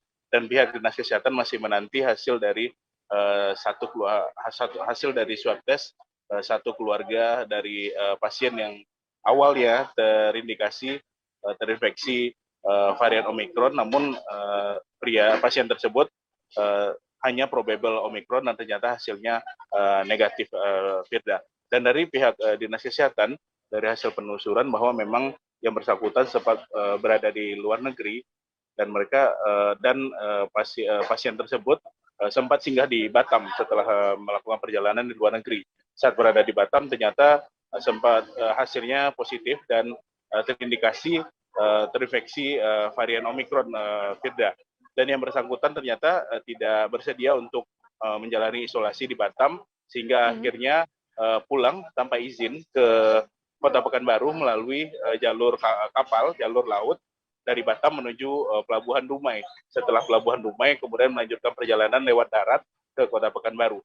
Namun demikian, pihak Dinas Kesehatan memastikan proses penelusuran sudah dilakukan terhadap pasien tersebut, sehingga dipastikan tidak mengkhawatirkan lagi karena proses swab test sudah dilakukan, namun penelusuran lebih lanjut dan menunggu hasil dari Litbangkes terkait status kondisi kesehatan dari pasien tersebut, Firda. Begitu, Firda. Ya. Nando, seperti apa persiapan dari Pemko Pekanbaru sendiri menghadapi lonjakan kasus COVID-19 yang diprediksi akan terjadi pada awal Februari ini? Oke, Firda. Dari pihak pemerintah Kota Pekanbaru sendiri sudah menyampaikan, baik Dinas Kesehatan dan juga Satgas penanganan COVID-19 di Kota Pekanbaru, mereka memastikan bahwa Dinas Kesehatan bersama rumah sakit dan juga fasilitas kesehatan lainnya di Kota Pekanbaru sudah melakukan persiapan lebih lanjut terkait untuk antisipasi peningkatan kasus dengan menyiapkan ruang isolasi dan juga ruang isolasi terpadu, terpusat maksudnya, Firda. Ruang isolasi khusus sudah disediakan, dipersiapkan di rumah sakit. Total ada 900 lebih ruang isolasi yang dipersiapkan di seluruh rumah sakit. Total ada 20 lebih rumah sakit yang ada di Kota Pekanbaru. Kemudian disediakan juga ruang isolasi terpusat di Kota Pekanbaru yang lokasinya ada di beberapa titik. Dan itulah persiapan-persiapan yang dilakukan oleh tim Satgas penanganan COVID-19 bersama Dinas Kesehatan Kota Pekanbaru terkait antisipasi untuk lonjakan kasus COVID-19 di Kota Pekanbaru. Karena memang Wakil Wali Kota Pekanbaru sendiri sudah menyampaikan bahwa memang untuk kasus diprediksi meningkat pada Februari ini. Maka pemerintah kota bersama Satgas pun melakukan beragam persiapan, terutama untuk menyiapkan ruang isolasi khusus dan juga ruang isolasi terpusat di Kota Pekanbaru. Begitu, Firda. Baik, terima kasih rekan jurnalis dari Tribun Pekanbaru, Fernando Sikumbang, atas laporan Anda. Dan tadi Tribuners, Fernando juga sudah menghimpun keterangan dari Wakil Wali Kota Pekanbaru, Ayat Cahyadi. Berikut liputannya untuk Anda. Iya, jadi tetap kepada seluruh masyarakat untuk ya berikhtiar secara manusia ya, pakai masker ketika ada di tempat-tempat keramaian ya, pakai masker. Kemudian juga selalu jaga kebersihan ya, cuci tangan gitu ya. Nah, kemudian juga tingkatkan imunitas, olahraga ya. Dan juga jangan lupa ya, berdoa kepada Allah Subhanahu wa taala agar kita semua ini terhindar dari wabah ya, pandemik COVID-19 termasuk varian terbaru ini ya, Omikron. Ya kalau kemudian kita dengar gitu ya, ada di beberapa daerah ya di luar provinsi kita ini yang sudah katanya ya kita dengar ada, tentu kita doakan cepat sembuh semua ya, karena saya dengar-dengar juga katanya Omikron ini cepat sembuhnya gitu ya. Kita doakan pada cepat sembuh ya, dan kemudian juga bisa segera ya diantisipasi gitu ya. Dan Universitas Kristen Petra Surabaya baru saja meresmikan Fakultas Humaniora dan Industri Kreatif atau FHIK. Menandai keberadaannya, maka saat menyambut Tahun Baru Imlek 2022 ini, mereka saling berkolaborasi menggelar pameran bertajuk Luminous.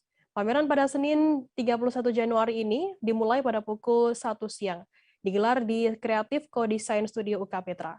Informasi lebih lengkapnya akan disampaikan oleh rekan jurnalis kami dari surya.co.id, ada Zainal Arif di sana. Halo Arif.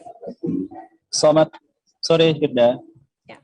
Arif, bisa Anda informasikan seperti apa konsep pameran yang digelar di Universitas Kristen Petra ini?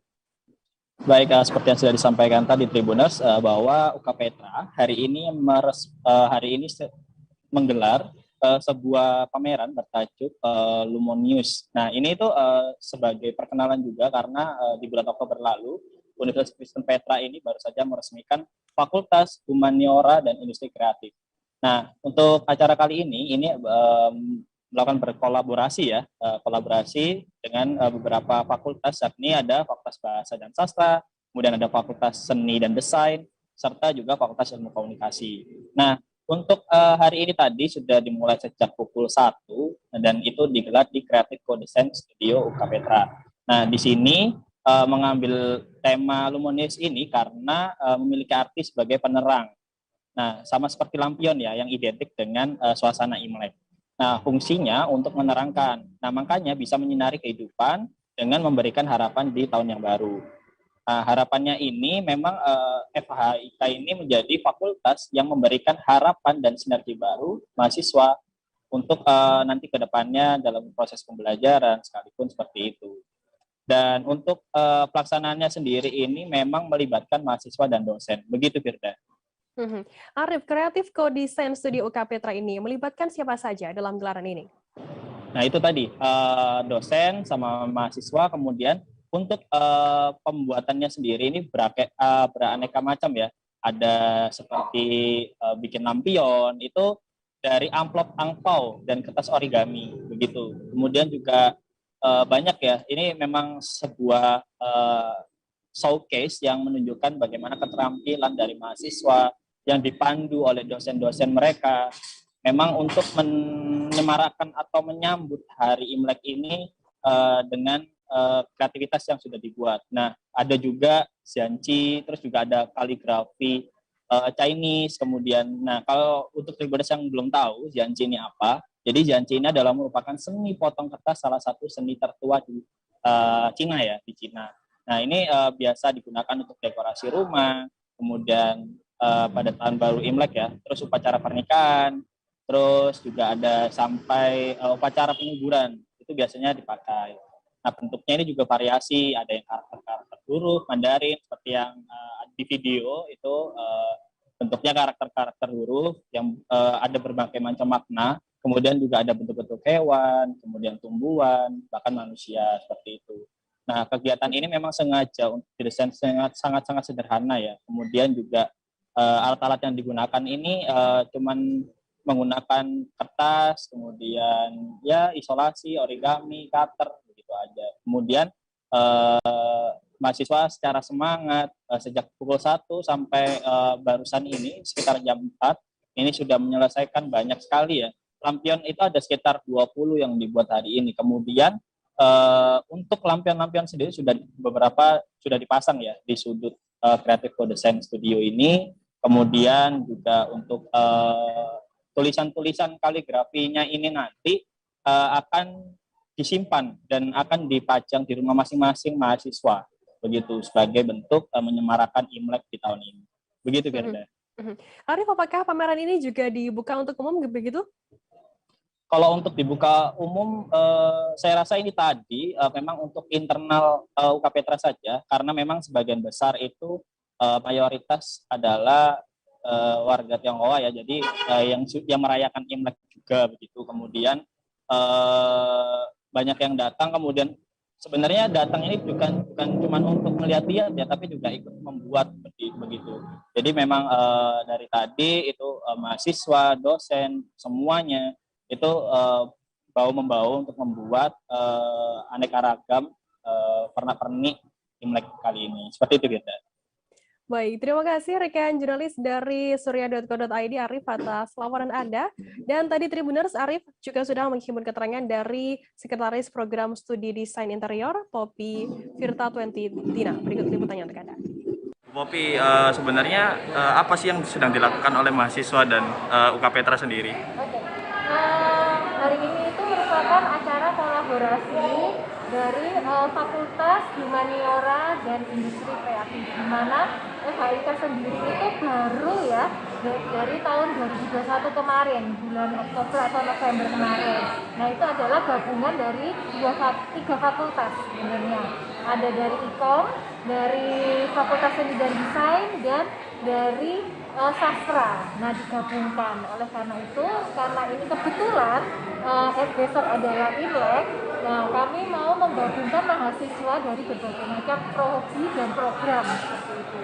Nah sebenarnya kami sendiri punya konsep adalah luminous, di mana luminous itu adalah pencahayaan, penerangan, di mana di tahun baru Imlek ini kita semua itu ingin bercahaya, dan semoga di tahun ke depan, di tahun baru nanti itu menjadi jauh lebih kita menjadi lebih bersinar, baik itu dari kesehatan, pekerjaan, karya, seperti itu. Baik, setelah tema sudah ditentukan, kemudian pameran apa saja yang dipamerkan dalam kegiatan ini, Bu? Oke, di sini kami karena kami kolaborasi dari berbagai macam tadi, mahasiswa dari mata kuliah Chinese Interior itu membuat lampion dari angpau. Kemudian dari teman-teman sastra Mandarin itu membuat karya-karya seperti anyaman seperti itu, kemudian tadi tulisan kaligrafi seperti itu. Ada 10 tulisan dengan tulisan, ada tulisan mengenai tadi yang hoki, kemudian tahun macan ya seperti itu. Kemudian ada juga yang anyaman itu membuat. Bupati Nunukan Asmin Laura mengaku sebelum divaksin lanjutan atau booster, tekanan darahnya sempat naik. Pencanangan vaksinasi booster COVID-19 di Nunukan sendiri menyasar aparatur pelayanan publik Senin 31 Januari. Vaksinasi booster jenis Pfizer itu diberikan pertama kepada Asmin Laura, lalu diikuti oleh unsur Forkopimda dan ASN lingkungan Pemda termasuk tenaga honorer di lantai 1 kantor Bupati Nunukan. Informasi lebih lengkapnya akan disampaikan oleh rekan jurnalis kami dari Tribun Kaltara. Ada Febrianus Felis di sana. Halo, Felis. Ya, halo Firda. Ya, Felis, bisa Anda informasikan bagaimana pelaksanaan vaksinasi booster di Nunukan? Baik, pagi tadi pencanangan vaksinasi booster atau vaksinasi lanjutan COVID-19 di Nunukan, Kalimantan Utara menyasar aparatur pelayanan publik. Dalam hal ini pimpinan Bupati Asmin Laura, diikuti unsur Forkopimda dan juga ASN lingkup Pemda termasuk tenaga honorer yang berlangsung di lantai 1 kantor Bupati Nunukan. Dan memang seusai divaksin booster, Asmin Laura sempat mengeluhkan terkait dengan pemeriksaan di meja screening karena tekanan darah Asmin Laura sempat naik. Namun setelah diukur menggunakan alat tensi yang manual, tekanan darah Asmin Laura turun kembali. Dan Asmin Laura sendiri meminta agar masyarakat Nunukan dapat mendukung pelaksanaan vaksinasi lanjutan atau booster. Dia juga meminta kepada segenap pimpinan perangkat daerah agar mengarahkan para ASN di lingkungan kerja untuk mendapatkan vaksinasi booster. Dan esok akan dilanjutkan vaksinasi booster untuk di kantor gabungan dinas, baik di gabungan dinas 1 maupun di gabungan dinas 2.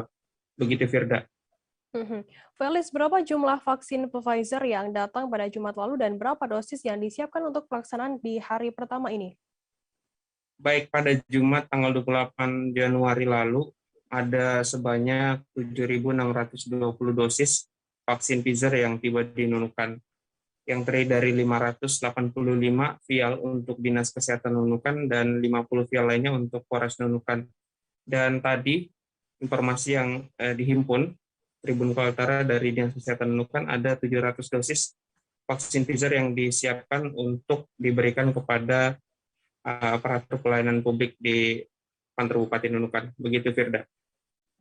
Nantinya ada berapa banyak target awal dari Pemda sendiri untuk vaksinasi booster ini? Laura mengatakan untuk target Pemda di awal ini untuk vaksinasi booster itu sebanyak 5.000 dosis diprioritaskan untuk seluruh ASN di lingkup Pemda termasuk TNI Polri. Dan data yang kami himpun untuk vaksinasi booster sendiri, masyarakat Nunukan atau publik Nunukan yang memenuhi syarat untuk menerima vaksinasi booster ada sebanyak 5.670. Begitu, Firda. Baik, terima kasih rekan jurnalis dari Tribun Kaltara Febrianus Felis atas laporan Anda. Dan tadi Tribuners, Felis juga sudah menghimpun keterangan dari Bupati Nunukan Asmin Laura. Berikut liputannya untuk Anda. Baik yang terkonfirmasi ataupun yang menjadi korban meninggal dunia. Hal ini tentunya patut diwaspadai sehingga perlu diambil langkah taktis dalam tindakan nyata untuk menekan laju penyebaran virus COVID-19 varian baru ini.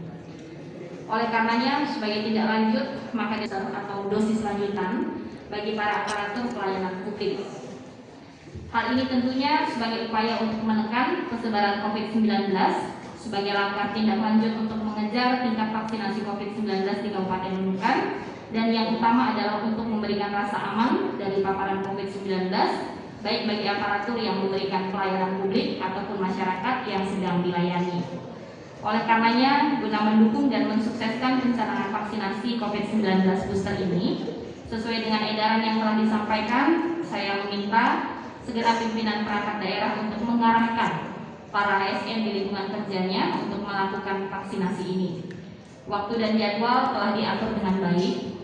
Saya berharap dapat diikuti dan dilakukan dengan tertib dan teratur, sehingga nantinya sesuai harapan pemerintah, segenap aparatur sipil negara di Kabupaten Nunukan ini bisa mendapatkan vaksinasi booster guna meningkatkan daya imun tubuhnya terhadap paparan COVID-19. Hadirin sekalian, semua kebijakan yang dilakukan pemerintah ini sejak awal pandemi hingga Pelaku pembunuhan Abdul Hafiz, 34 tahun, warga perumahan Yuka Sukabangun, Kecamatan Sako, Palembang, akhirnya ditangkap pada Minggu 23 Januari lalu. Pelaku bernama Mardani alias Dani Gondrong, 48 tahun, warga lorong Fajar RT 14, Kelurahan Kuto Batu, Kecamatan IT 2, Palembang. Pelaku menikam korban dengan senjata tajam seusai diejek korban karena kalah main judi. Informasi lebih lengkapnya akan disampaikan oleh rekan jurnalis kami dari sripoku.com, ada Andika Wijaya di sana. Halo, Andika. Ya, halo rekan Firda. Ya, Andika, bisa Anda informasikan bagaimana untuk kronologi kasus pembunuhan tersebut dan apa sebenarnya motifnya? Ya benar, sudah di Kota Palembang pada Minggu 23 Januari kemarin pukul 3:30 sore terjadi kasus pembunuhan yang dilakukan oleh pelaku Mardani alias Dani Gondrong terhadap korban yakni Hafiz 34 tahun di lorong Fajar Kelurahan Kuto Batu, Kecamatan IT 1 Palembang. Nah, untuk motifnya sendiri pada saat itu korban dan pelaku ini bermain judi bersama dua rekan temannya di TKP yang tak jauh dari rumah pelaku. Di mana saat itu korban ini sudah memenangkan permainan premi tersebut dengan nominal 500.000 dan hendak pulang berhenti bermain judi tersebut. Karena si pelaku merasa sudah kalah dan korban hendak berhenti, saat itu pelaku pun meminta uang dengan korban sebanyak 30.000.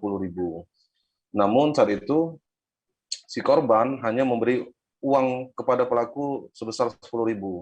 Karena merasa kesal dan sudah kalah berjudi, korban pun langsung pulang ke rumah. Pelaku pun langsung pulang ke rumahnya dan mengambil sebilah pisau. Dengan amarah dan emosi serta membabi buta, pelaku pun langsung menghabisi korban Hafiz di TKP. Begitu, rekan Firda. Setelah melakukan aksinya, kabarnya pelaku ini sempat kabur ke Tangerang begitu. Bagaimana untuk proses penangkapan dari pelaku sendiri? Benar, usai kejadian pelaku langsung berangkat ke kota Tangerang. Kota Tangerang untuk kabur, melarikan diri lah. Namun sesampai di kota Tangerang selama 3 hari, pelaku pun dihantui ketakutan oleh korban. Setelah 3 hari di kota Tangerang, pelaku pulang ke Palembang lagi. Namun sesampai di kota Palembang, rupanya pelaku sudah diintai oleh tim Beguyur B Opsional Ramon Polrestabes Palembang. Saat pelaku berada di depan hotel Himalaya, tepatnya di Kelurahan 13 Ilir Palembang, pelaku pun langsung diamankan oleh tim tersebut dan dibawa ke Polrestabes Palembang. Begitu, rekan Firda. Atas salahnya sendiri, apa hukuman yang dikenakan ke polisi kepada pelaku? Pelaku akan dikenakan pasal 338 tentang pembunuhan dengan ancaman 15 tahun penjara. Begitu, rekan Firda. Baik, terima kasih rekan jurnalis dari sripoku.com, Andika Wijaya, atas laporan Anda. Dan tadi Tribuners, Andika juga sudah menghimpun keterangan dari Kasat Reskrim Polrestabes Palembang, Kompol Tri Wahyudi. Berikut liputannya untuk Anda. Kronologis ini motifnya? Jadi betul sekali, kami Satreskrim Polrestabes Palembang, khususnya unit opsional Ramor, berhasil mengamankan 1 orang pelaku. Kita jerat pasalnya 338 dan 251 ayat 3 bagi yang mengakibatkan korban meninggal dunia. Kejadian itu tanggal 23 Januari, tepatnya di daerah Kuto, di lorong Fajar Kuto Batu, Ilir Timur 2. Selama 1 minggu, alhamdulillah kita lakukan pengejaran, kita juga dibantu oleh masyarakat, dibantu dari pihak keluarga korban dan pihak keluarga dari tersangka sendiri. Alhamdulillah, tersangka yang tadinya sempat melarikan diri ke daerah Tangerang berhasil kita amankan, dan saat ini tersangka kita dalam proses pendalaman perkaranya. Alat tersangka sendiri merupakan residivis kasus sama dengan dilakukan juga 110 pada saat itu di tahun 2011 kalau tidak salah, dan dia sudah menjalani hukumannya, tapi dia melakukan kembali. Bang, itu benar masalahnya judi, Bang? Betul sekali, pada saat masalahnya korban dan pelaku ini sedang bermain kartu remi ya, tawuran. Pada saat sudah berhenti korban, pelaku ini minta uang kepada korban sebesar 30.000, tetapi hanya dikasih. Gubernur Ganjar Pranowo melakukan sidak ke SMAN Tawangmangu yang baru saja selesai dibangun Minggu 30 Januari. Namun Ganjar mengaku kecewa dengan kualitas bangunan SMAN Tawangmangu yang baru saja dibangun tersebut. Saat menendang satu sisi dindingnya, dinding tersebut langsung jebol. Informasi lebih lengkapnya akan disampaikan oleh rekan jurnalis kami dari Tribun Jateng. Ada Agus Iswadi di sana. Halo, Agus. Sore, Kerja. Ya, Agus, bisa Anda informasikan bagaimana kondisi SMAN Tawangmangu seusai disidak oleh Ganjar Pranowo? Baik, dapat dilaporkan untuk kondisi terkini pada siang tadi di SMA Negeri Tawangmangu. Tim dari provinsi, baik itu dari Dinas Pendidikan, DPUPR, Inspektorat, serta dari pihak rekanan atau koordinator tengah melakukan rapat koordinasi serta evaluasi guna menindaklanjuti catatan dari Ganjar Pranowo usai melakukan sidak pada pekan kemarin. Di sisi lain, para pekerja juga tengah melakukan perbaikan sesuai dengan catatan yang diberikan oleh Gubernur Jateng Ganjar Pranowo terkait beberapa bangunan yang perlu dilakukan perbaikan maupun penyempurnaan. Begitu, Firda. Bagaimana kemudian langkah yang dilakukan oleh pihak dinas di sana seusai Ganjar Pranowo melakukan sidak di SMAN Tawangmangu ini?